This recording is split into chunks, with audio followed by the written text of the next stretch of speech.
Media freedom in dire state in record number of countries, report finds. World Press Freedom Index report warns disinformation and AI pose mounting threats to journalism. AI probably in the sense that an AI can churn out an entire article in zero point 0.5 of a second. So, yeah, journalists, be nervous. You should be. Media freedom is in dire health in a record number of countries, according to the latest annual snapshot, which warns that disinformation, propaganda, and artificial intelligence pose mounting threats to journalism.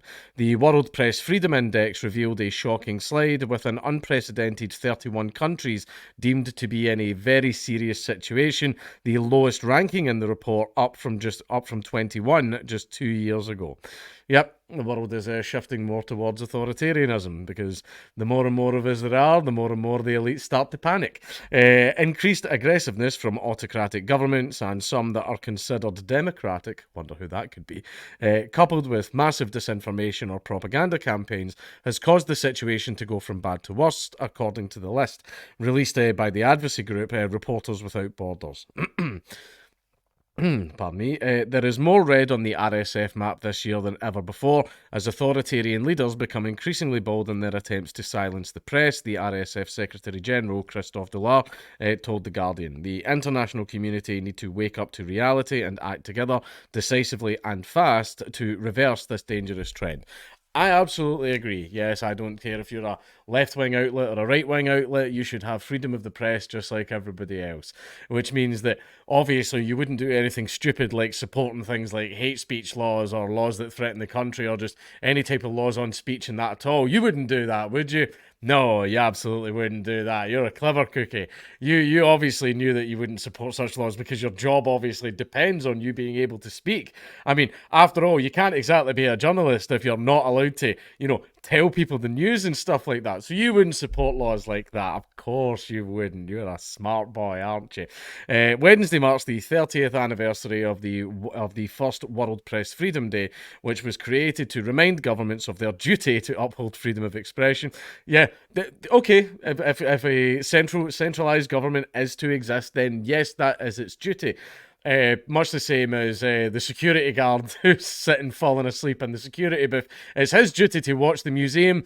He's just not doing it though, is he? He's just not doing it. I mean, we all know the duty. We can all agree on the duty. We can all say that, yes, they absolutely should be doing the duty, but they're not because they don't care. In fact, they hate freedom of speech. The government is trying to...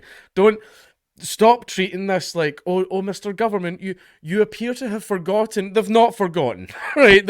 They are actively coming after speech on purpose. It's what they do, right? Because we keep using our speech to point out all of the sketchy things that they keep doing, right? Which is why they hate it, which is why they want to control the flow of information. And one of the key ways to doing that is reeling in the press, right? So, yeah, stop going like, oh, we should remind them. They know. They know, right? They know. However, the environment for journalism today is considered bad in 7 out of 10 countries and satisfactory in only 3 out of 10, according to RSF. The UN says that 85% of people live in countries where media freedom has declined in the past 5 years. The survey assesses the state of the media in 180 countries and territories, looking at the ability of journalists to publish news in the public interest without interference and without threats to their own safety. However, that's something that you would be wonderful to do here in Britain, being able to publish information online without interference and without threats to your safety. Unfortunately, that's not the case, such is the way in a liberal democracy. It shows rapid technological advances are allowing governments and political actors to distort reality, and fake content is easier to publish than ever before. Coming from The Guardian. The difference is being blurred between true and false, real and artificial, facts and artifices, jeopardising the right to information, the report said. The unprecedented ability to tamper with content is being used to undermine those who embody quality journalism and weaken journalism itself. Artificial intelligence was wreaking further havoc in the media world, the report said, with AI tools digesting content and regurgitating it in the form of syntheses that flout the principles of rigor and reliability. A day's going to come, by the way, there's so much stuff's going to get replaced by AI. Do you see that? See that beer commercial, which looked a little bit nightmare fuel? Now, AI is it's been around, it's been programmed, and people have been working on it for a little while, but it's only really been in the last 8 months that it's blew up and it's came into the mainstream with your ChatGPT and like all the other places as well, right? All those other ones. So it's only recently it's came out into the mainstream, and it's already generating art, it's already generating pictures, but then it generated like a beer commercial, and the faces looked off, and it still had the problems where everyone had like 6 and 7 fingers on their hand and blah blah blah, right? And that was a problem, right? But that is how far that has come since 8 months of AI coming into the mainstream, right? It looked fucked up. You could tell it was an AI commercial, but that's how far it's come in 8 months. Imagine 8 years down the line for now, where you don't have to fucking hire actors anymore. You don't have to hire actors. You could just generate a whole movie, right? Which means you don't need a massive setup or a studio or anything like that. You don't need any of that stuff. You don't need any of it. Just have enough money for a bunch of servers and processing power. Don't see why you couldn't be able to make a massive AAA blockbuster, you know, from your garage next to your house. That's what could happen. The actors are going to end up becoming obsolete. You're going to get people that are absolute super fans of like a fake AI actor that get made up for it.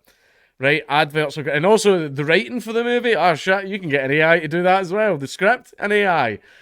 Right? Eventually, there may eventually come a point where we're just not going to be making anything anymore. It'll be machines doing everything. And then we'll forget. We'll probably forget how to actually create, because we get machines to do it for us. Much like we forgot how to actually survive in the world because we get machines to do it for us. Ted was right. Artificial intelligence, I've already read that part. This is not just written AI content, but visual too. High definition images that appear to show real people can be generated in seconds. Another thing that's happening as well is I see people were doing AI generated voices, and I have heard the Tucker Carlson one, which was quite funny. I'm sorry, like, come on, it was funny. Very, very, very fortunately for me, AI can't do my voice yet. People tried to make an AI of me, but for some reason it gave me like an American accent, and it didn't sound right. And I think it only works for American accents just now. But yeah, but I mean that's going to be fun. What if it comes out in this leaked Discord call? Count Dankula says he actually likes black people. I didn't say that. I'm joking, but basically, yeah, like pictures and stuff like that, you can make all kinds of stuff. Look, here's like AI generated CCTV footage of some politician assaulting someone or whatever, and that's his career tanked. But nobody knows any of the wiser because it was AI generated. Things are about to get very, very scary, aren't they? I mean, could be a credible defense in court 10 years from now. We have footage of you committing the atrocity. That's an AI. An AI that made that. Because eventually AI like learns on its own, it gets better. Once you feed it the information, it improves and gets better, it learns. So it might end up coming to a point where real video and AI video, it will be impossible to tell the difference. This was meant to be about press freedom, man. Here I am ranting about AI. At the same time, governments are increasingly fighting a propaganda war. Russia, which already plummeted in the rankings last year after the invasion of Ukraine, dropped another 9 places as state media slavishly parrots the Kremlin line, while opposition outlets are driven into exile. Last month, Moscow arrested a Wall Street Journal reporter, Erin Gershkovich, the first US journalist detained in Russia on espionage charges since the end of the Cold War. Meanwhile, 3 countries, Tajikistan, India, and Turkey, dropped from being in a problematic situation to the lowest category. That'll be because of Erdogan, or however the fuck you pronounce his name. India has been in particularly sharp decline, sinking 11 places to 161 after media takeovers by oligarchs close to Narendra Modi. The Indian press used to be seen as fairly progressive, but things changed radically after the Hindu nationalist Prime Minister took over. This year, the BBC was raided by the country's financial crimes agency in a move widely condemned as an act of intimidation after a BBC documentary was critical of Modi. In Turkey, the administration of the hardline president Recep Tayyip Erdogan, or Erdogan, I don't know how you pronounce it, and I don't care to pronounce it correctly, had stepped up in its persecution of journalists in the run-up to elections scheduled for the 14th of May, RSF said. Turkey jails more journalists than any other democracy. A record 31 countries have a press freedom situation judged to be very serious, so there's the increase. It's problematic. Good. So, in the entire world, Only 8 countries have a good rating on their press freedom. Right. And look at it, and this is the trend. Next year it could be 0. Very seriously, that's up 31, so that's 10 whole countries. Like, that's just, I want to, take a wee second to think of that. That's not just 10 agencies or 10 institutions, that's 10 countries. That's a lot of people. That's a large geographical area. 10 whole countries in just 2 years are now in a very serious situation. I guarantee you, see in about like 10, 15 years, very serious situation. It'll be fucking all of us. It'll be all of us because we're just letting all these fucking liberal democratic places run amok and everything as well. Everyone goes, democracy is very free. Is it though? Is it? Have a track record. Now, liberal democracy has just been a little bit of an experiment over the last 100 years, right? Now, have a look at it, say back in like the 80s or anything like that, and have a look at it now. Are we more or less free? The answer will not surprise you. Some of the 2023's biggest index falls were in Africa, shockingly enough.